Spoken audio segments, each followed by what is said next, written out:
Hello दोस्त, मैं सुधीर कुमार, आप लोगों को MSCC एजुकेशन चैनल में स्वागत है। हम जानते हैं कि आप लोग अच्छा ही होंगे। आज आप लोगों को पढ़ाने जा रहे हैं क्लास 10th के पोलिनोमियल यानी बहुपद। देखिए, जो भाई या बहन देख रहे हैं, अगर भी आप लोगों को वीडियो अच्छा लगता होगा तो लाइक कीजिएगा, सब्सक्राइब कीजिएगा और दोस्तों के पास शेयर कीजिएगा, क्योंकि वो भी सीख सकें जो आप सीखे हैं। देखिए, ध्यान से समझिएगा, पक्का गारंटी देते हैं कि फुल कंसेप्ट के साथ आपको समझ में आएगा। आज आप लोगों को बहुपद पढ़ाने जा रहे हैं। क्या चीज? बहुपद। NCERT किताब से पढ़ाने जा रहे हैं। NCERT किताब से, सरकारी किताब से, जो किताब से पूछा जाता है क्लास 10th बोर्ड एग्जाम में। एक्सरसाइज 2.1 आप लोगों को चालू कर रहे हैं और तुरंत भर में खत्म कर देंगे। देखिए, एक्सरसाइज 2.1 देखिए, आइए देखिए तो एक्सरसाइज 2.1 देखिए, इसे 1 मिनट में खत्म कर देंगे। इसमें एक क्वेश्चन है। देखिए, क्वेश्चन क्या कह रहा है कि किसी बहुपद Px के लिए y बराबर Cx का ग्राफ नीचे आकृति में दिया गया है और प्रत्येक स्थिति में Px के शून्याङ्कों की संख्या ज्ञात करें। Px के शून्याङ्क की संख्या ज्ञात करें कह रहा है। ठीक, पहला क्वेश्चन क्या चीज है? देखिए, पहला के पहला देखिए क्या चीज है। जब पहले आराम से समझिएगा कि क्या चीज कह रहा है और क्या चीज नहीं कह रहा है। यहाँ बाई हो गया, बाई डैश एक्स और एक्स डैश, और कटान बिंदु को सूचित करते हैं 0 से। देखिए, इसमें कह रहा है कि x के शून्याङ्क की संख्या ज्ञात करें। मतलब x की संख्या, मतलब x अक्ष से कितना बार कट के गया है। कितना बार कट के गया है जी? एक भी बार नहीं। कितना बार कट के गया है? कटा है, एक अक्ष से नहीं कटा है। यहाँ पर लिखेंगे कि एक भी बार नहीं, एक भी बार नहीं कटा है। ठीक, अब दूसरा में क्या क्वेश्चन है कि देखिए, एक्स डैश बाई डैश मूल बिंदु पे 0 से सूचित किया जाता है। इसमें देखिए क्या किया है, ऐसे करके ऐसे कर दिया है और कह रहा है कि एकरा में एक अक्ष की संख्या ज्ञात करें। एक अक्ष कितना बार काटा है? एक बराबर देखिए तो कितना काटा है जी? एक बार। कितना बार? एक बार। तो एक हो गया आंसर। अब देखिए तीसरा में क्या है,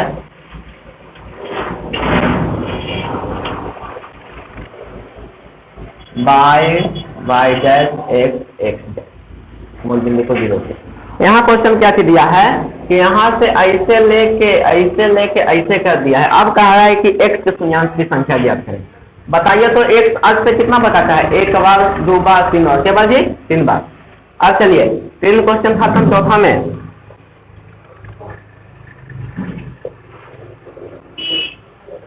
बाई डैश एक्स डैश मूल बिंदु को 0 से। अब देखिए, इसमें चित्र कैसे किया है। यहाँ से ऐसे कर दिया है तो 1 और 2 बार। क्या बार? 2 बार, यानी x बराबर 1 से। अब देखिए पांचवा में क्या किया है,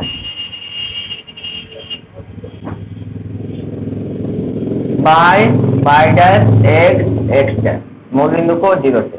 देखिए इसमें क्या किया है, यहाँ से ऐसे, यहाँ से ऐसे, यहाँ से ऐसे, यहाँ से ऐसे कर दिया है। अब कहा है कि अगला में x बराबर संख्या ज्ञात करें। तो देखिए एक साथ से कितना बार काटा है? 1 2 3 4। के बार? 4 बार, यानी 4 आंसर। अब देखिए छठा में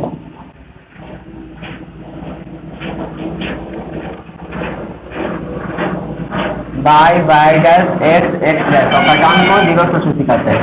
देखिए इसको कैसे किया है, यहाँ से ऐसे किया है, यहाँ से ऐसे, यहाँ से ऐसे, यहाँ से ऐसे, यहाँ से ऐसे कर दिया। अब कहा है कि एक अक्ष के कितना बार छुआ है। तो यहाँ देखिए 1 2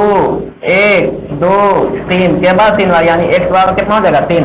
चलिए एक्सरसाइज 1.1 खत्म हो गया, 2.1 खत्म हो गया। चलिए उतारिए। देखिए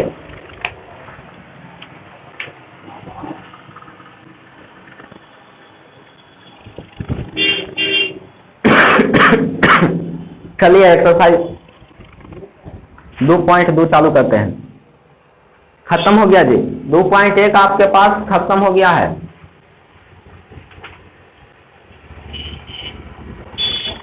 टेंशन नहीं लीजिए।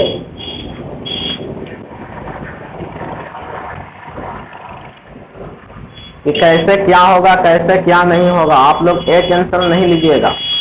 चलिए अब देखिए आप लोगों को क्या बता रहे हैं, जो सुनिएगा आराम से समझिएगा कि क्या चीज हम कह रहे हैं। देखिए तो चलिए,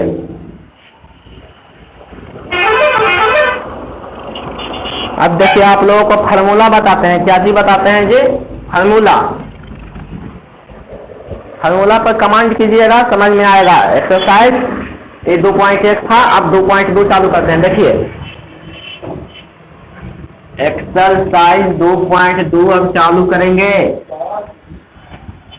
उससे पहले आपको थ्योरी दे देते हैं। थ्योरी यानी आपको जो सूत्र का जरूरत पड़ेगा वो सूत्र लिख देते हैं। पहला देखिए,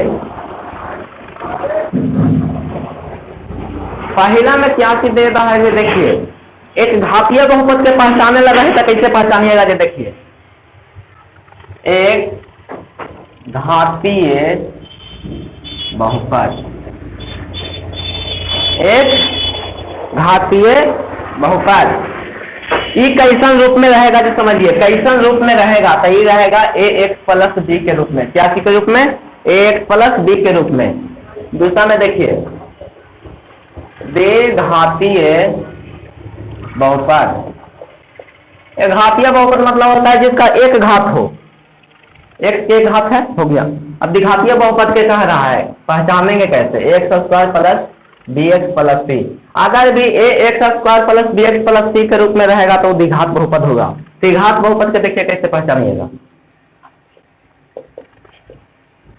त्रिघात बहुपद यही होगा X cube plus B X square plus C X plus B. चलिए उतारिए, यही पर हो जाएगा। चलिए हो गया X cube plus B X square plus C X plus D. अब देखिए क्या चीज बताते हैं। अब यहाँ कहेगा चौथा फॉर्मूला क्या चीज कहेगा कि द्विघात बहुपद, द्विघात बहुपद यानी द्विघात। पहला देखिए एक घातीय बहुपद के क्या चीज कहा जाता है? ए एक्स प्लस बी। क्या चीज? ए एक्स प्लस बी। और द्विघात बहुपद के क्या चीज कहेगा? जो समझिए द्विघात बहुपद के रहेगा कैसे रूप में? A X square plus B X plus C के रूप में। अब देखिए त्रिघातीय बहुपद कैसे रूप में रहेगा? A X cube plus B X square plus C X plus D. A X cube plus B X square plus C X plus D के रूप में रहेगा। हो गया।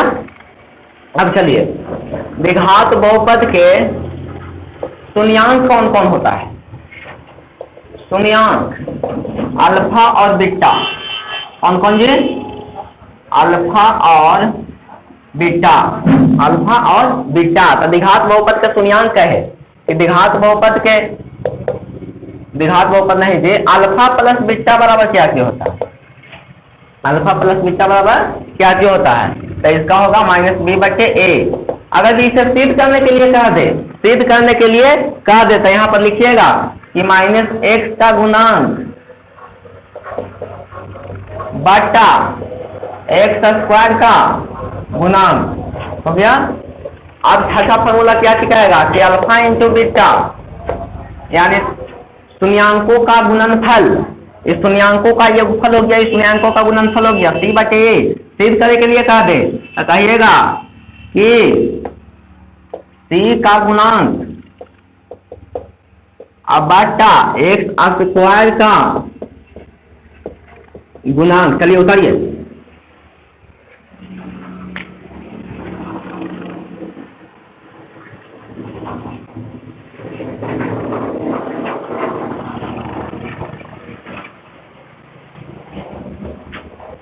सी का गुणांक कह दे या फिर अचर पद कह दे।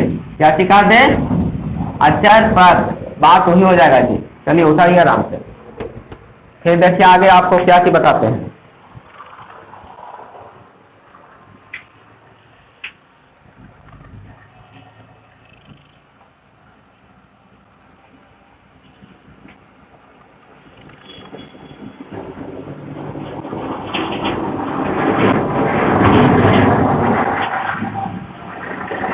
चलिए हो गया जी। अब देखिए आप लोगों को क्या क्या बताते हैं जो समझिएगा, प्रेम पूर्वक समझिएगा जी, प्रेम पूर्वक समझिएगा, आराम से समझ में आएगा। चलिए हो गया। अब देखिए 6 फार्मूला हुआ। अब देखिए और फार्मूला देते हैं त्रिघात बहुपद के।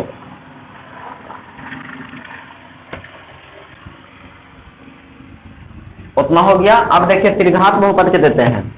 चौथा फार्मूला क्या किया है, छठा था, ये 7वां फार्मूला है। त्रिघात बहुपद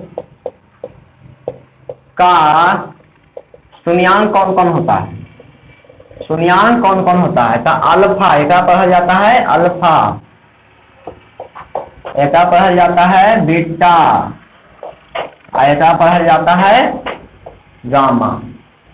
बात पर ध्यान दीजिएगा कि द्विघात बहुपद के शून्यांक है तब केवल 2 चीज होगा, अल्फा बीटा, और त्रिघात बहुपद का शून्यांक है तो 3 चीज होगा, alpha beta gamma, alpha beta gamma. चलिए अब देखिए कहेगा कि त्रिघात बहुपद के शून्यांकों का योग, शून्यांकों का योग, यानी 8वां फार्मूला क्या है कि alpha plus beta plus gamma, alpha plus beta plus gamma बराबर क्या होता है, तो माइनस बी बट्टा ए, क्या हो जाएगा जी, माइनस बी बट्टा ए। फिर देखिए अब कहेगा कि त्रिघात बहुपद के